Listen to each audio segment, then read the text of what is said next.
Most of you are familiar with the assignments from last semester, and so you know that the feedback question is always the first question, but probably the question you might want to answer or make comments at the end after you have some thoughts or suggestions for improving the assignment.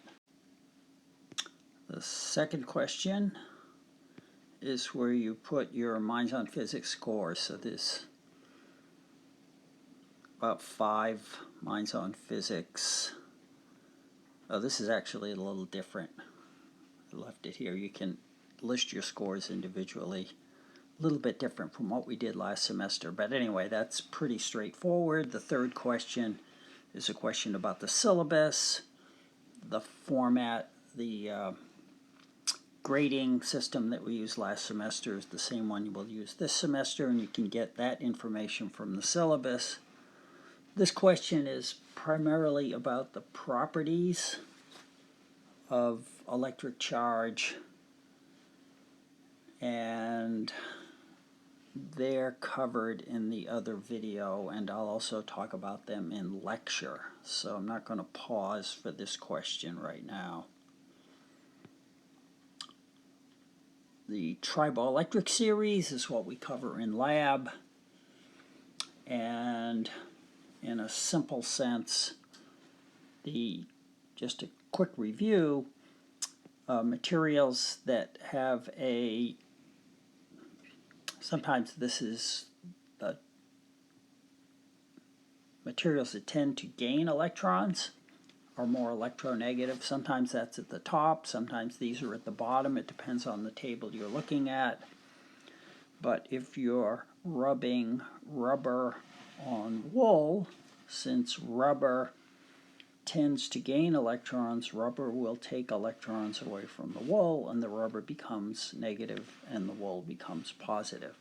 So that's the basic idea about the triboelectric series. There are questions in the lab assignment also on this.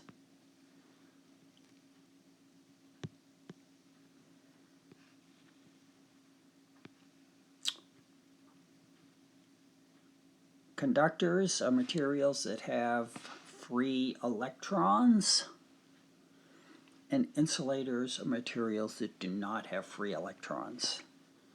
So the key issue on conductors and insulators is whether the material has free electrons or not, and the free electrons allow the material to be both an electrical conductor and a heat conductor.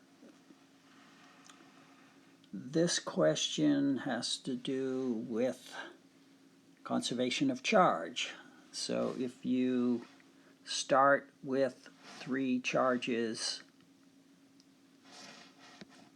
and you add them together, you see that the total charge will be a positive 5.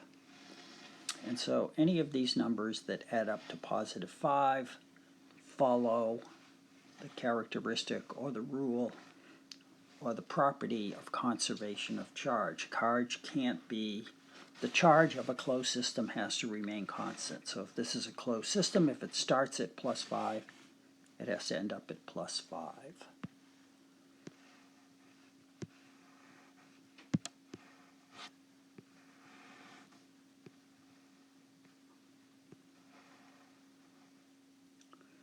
Okay, the conversion from electrons to coulombs. So this is an important idea. The fundamental charge of nature is the charge on the electron and the proton. You should know that. And yet the unit of charge, the most commonly used unit of charge,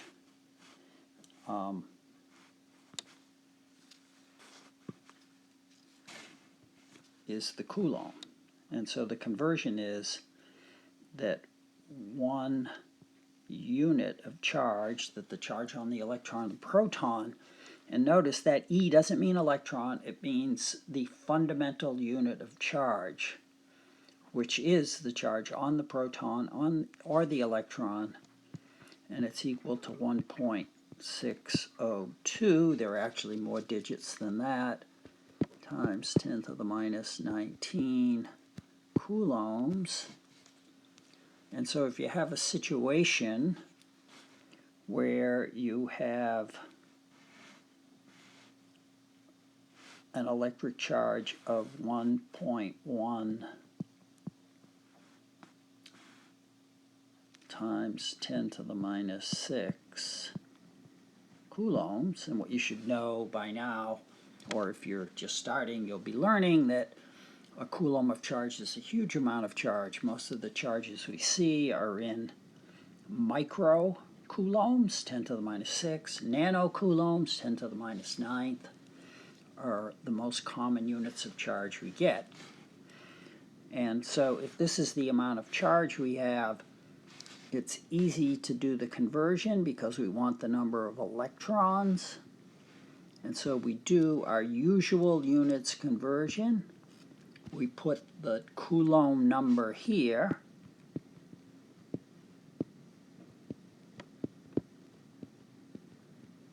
Excuse the writing.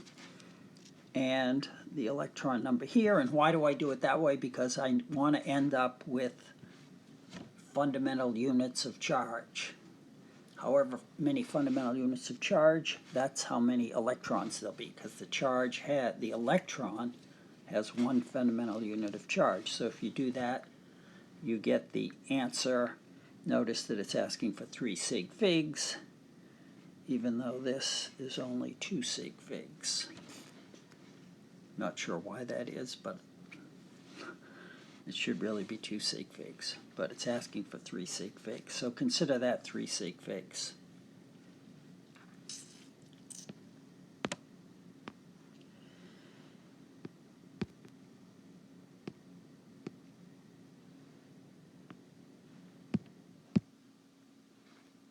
Proceeding to the next question.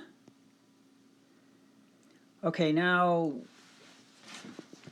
there are kind of 2 parts to the course. One is the properties of charge and the characteristics of how things charge in the triboelectric series, and then using Coulomb's law to actually calculate the force between 2 charges. And what you should know, if you don't already know it, is that Coulomb's law is written in this way.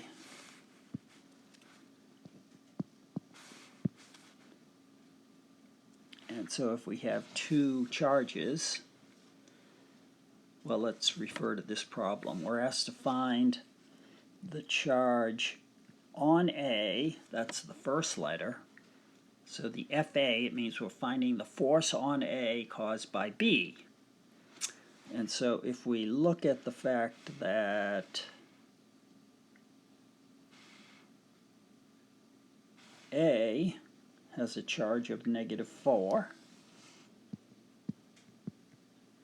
microcoulombs, and B has a charge of -5 microcoulombs, I'm not going to write the units, then if we're looking at A and trying to find the force, we can see that like charges repel.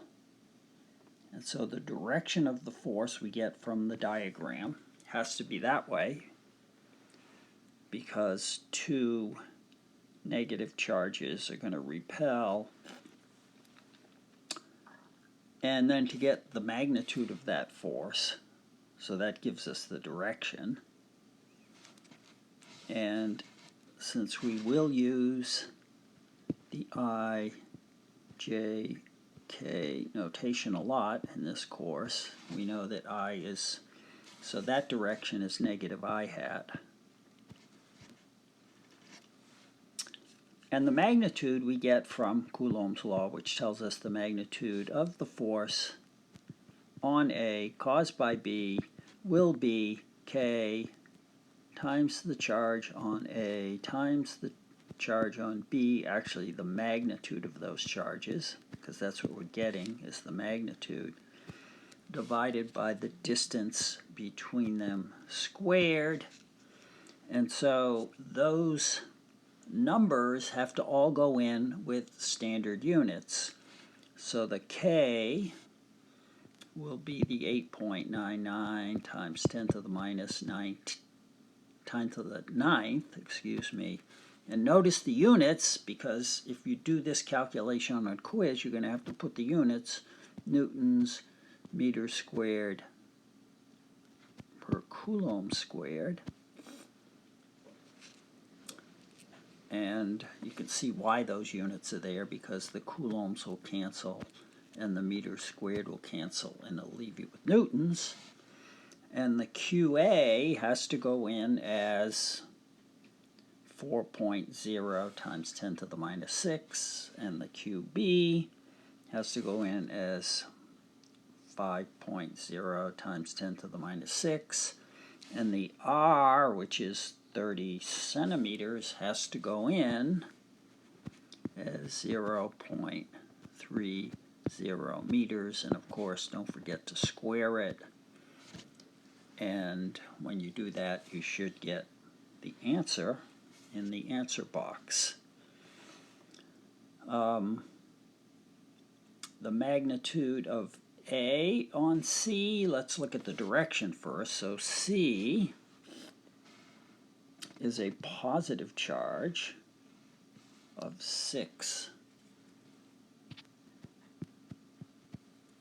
So remember, this is where you can get confused. We're calculating the force on A caused by C, right? If you're charge A, B is repelling you, and A is attracting you. But notice I'm going to draw the vector much smaller because C is so much further away, and because the force depends on the square of the distance. If this is almost 3 times further away, this force will be 9 times weaker just by the distance. Now the charge is a little bit bigger, so that will offset it. Anyway, to calculate this force, we're going to do the same thing. Not to rewrite it, it would be the force of A on C, and the K is still there, and that'll be QA, QC.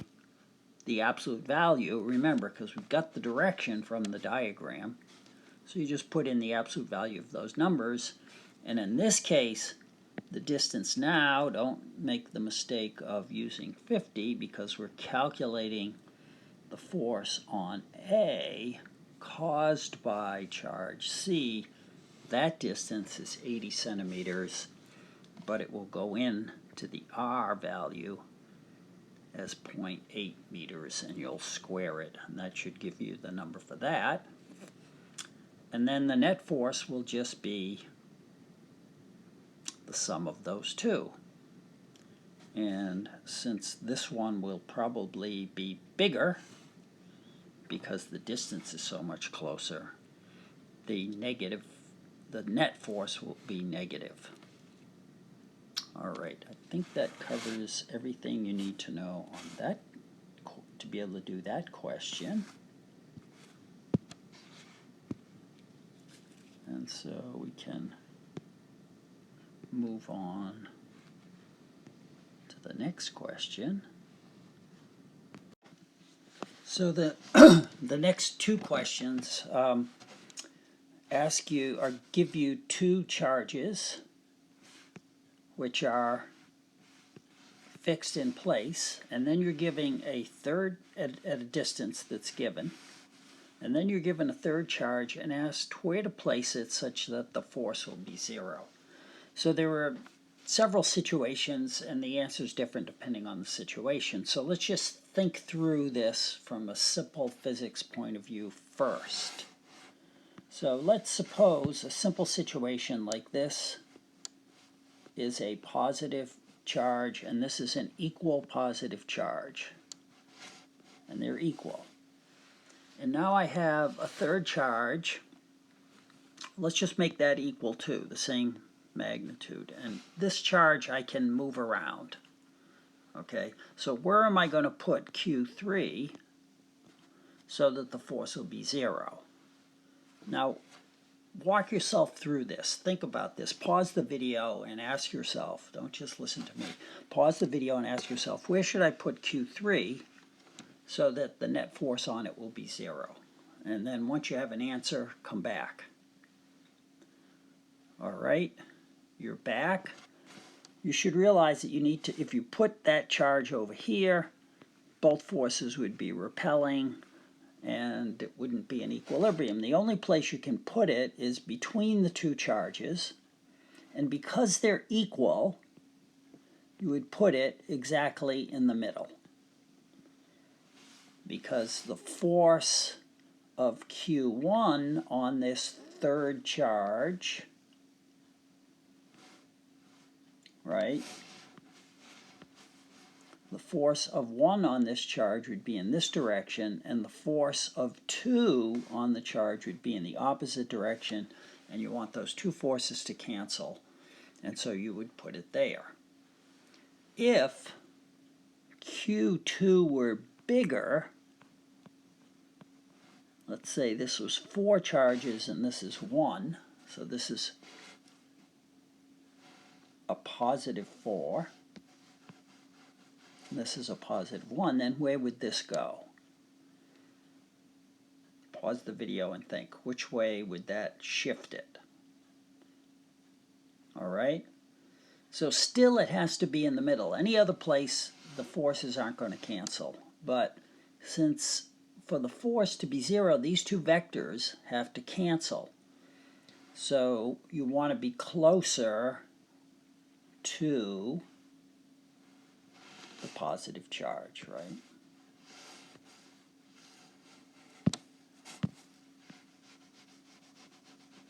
So in this case, we would put the positive charge.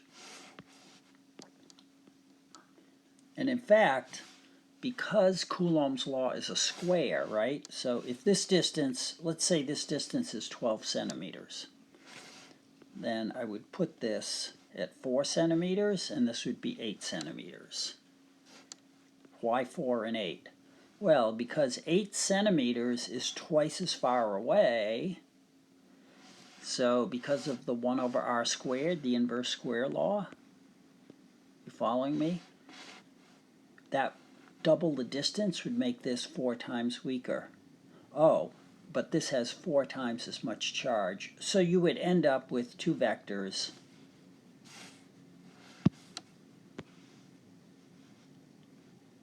You would end up with two vectors, whoops,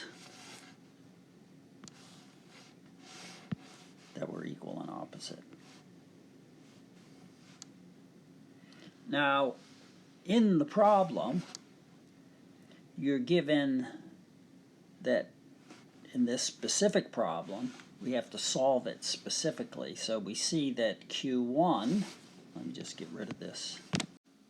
Okay, now let's apply this understanding to this particular problem, where we're given that Q1 is 27, that's in microcoulombs, and Q2 is 15, so this is the smaller charge. So the third charge is going to have to go closer to this one. So let me just, and the third charge is 16 coulombs. So let me put it there.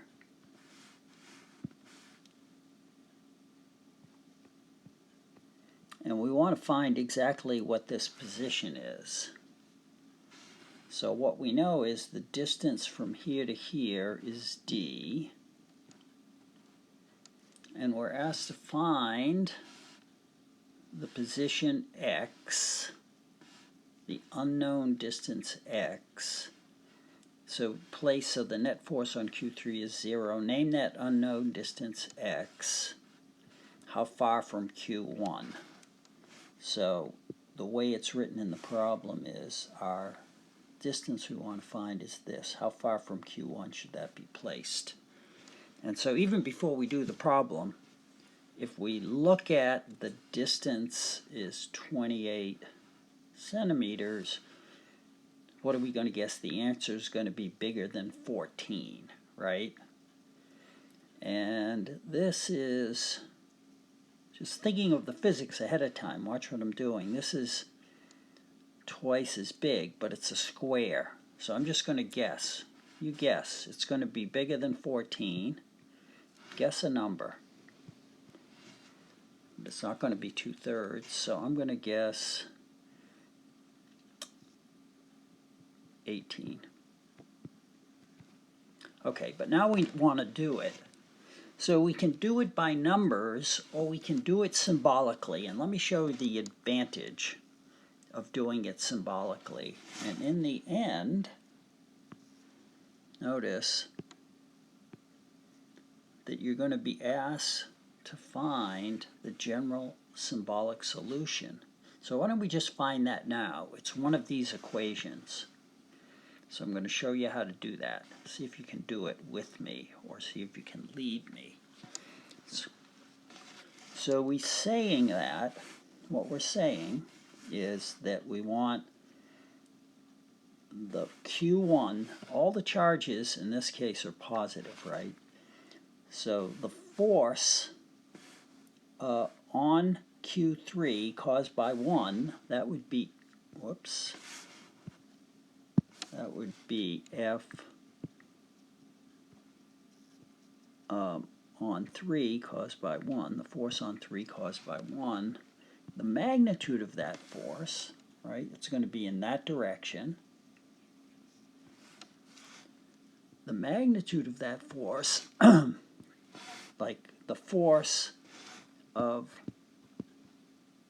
on 3 caused by 2 is going to be in the negative direction, right? Remember, we're finding the force on 3. Q1 is repelling it, so that's the F31, and Q2 is repelling it, that would be the F32. And so in order for this to be 0, the magnitude of those two forces have to be 0. Okay, so now, see if you can jump ahead of me. Write down what the magnitude of those two forces are. Pause the video and see if you can do it without watching me, and then come back. And I'm going to do the same thing, so you don't have to delay while I'm writing. Okay, this is what you should have gotten. The magnitude is going to be K times the magnitude of Q3 times the magnitude of Q1. Those are the two charges, divided by the distance between 1 and 3. And that distance is what we're calling x. And that has to be equal to the magnitude of this one, which is K. Once again, Q3, because that's the one we're calculating the force on. In this case, times Q2, because we're calculating this force. And the distance now is this distance. The distance between 2 and 3 is going to be d minus x. So we have only one unknown. We don't want to just call that y. That distance is d minus x. And that has to be squared. So this is the equation you have to solve. But if we solve it in general, we can do it for any numbers. So notice, on both sides of the equation is a k, so I can divide through by k, and Q3 is there. So think about it. If Q3 is bigger or smaller, if I doubled Q3, both forces would double. So it doesn't really depend on Q3 either. So I could cancel Q3. And so now we're left, if you can see it, with that equation. See if you can do the algebra. You want to solve for x. Now I'll give you a hint. If you expand the d minus x squared into a quadratic, it will get very messy. What you should do is do the algebra leaving the square, and then when you get it to a simple point, take the square root of both sides. See if you can do that algebra on your own, and then once you've tried, come back and watch what I do. All right, this is a bit messy, but if you see, if you come from here, I take the d minus x squared, multiply both sides by that, bring it over this side in the numerator. Then the x squared, I multiply both sides by x squared, that brings that over here. And then I divide by the absolute value of q1, and I get this. Then when I take the square root of both sides, the absolute value of q2 over q1 becomes a square root, and d minus x is left over here. So when I add x to both sides, I didn't write that, but I would get q1 over q2 square root times x plus x. Then there's a factoring that takes place, which leaves the square root of q2 over q1, that is the absolute value, plus 1 times x equals d, and the final step is to divide by this bracket. And so you get that x equals d over the square root of the absolute value of q2 over q1 plus a 1. And notice the 1 is not under the square root. So anyway, go back and just make sure you can do that algebra and come up with this general solution. And once you have this general solution, you can solve for these numbers and you can answer the final question on the general solution, which you can find in that list of equations. Okay, moving on to question 12. We have a very similar situation, only in this case, Q1 is positive and Q2 is negative. So now think about, in that case, where the third charge, Q3, should be placed such that the force will be 0. So think about that before I give you the answer and then come back.